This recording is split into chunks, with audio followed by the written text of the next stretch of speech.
Това теке е направено през 15 век за манастир за дервиши, направен от османците. Но мястото е страхотно, много красиво.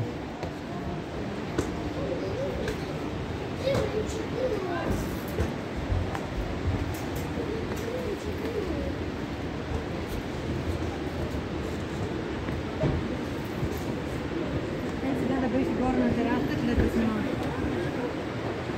Празно е, няма никой. Хайде.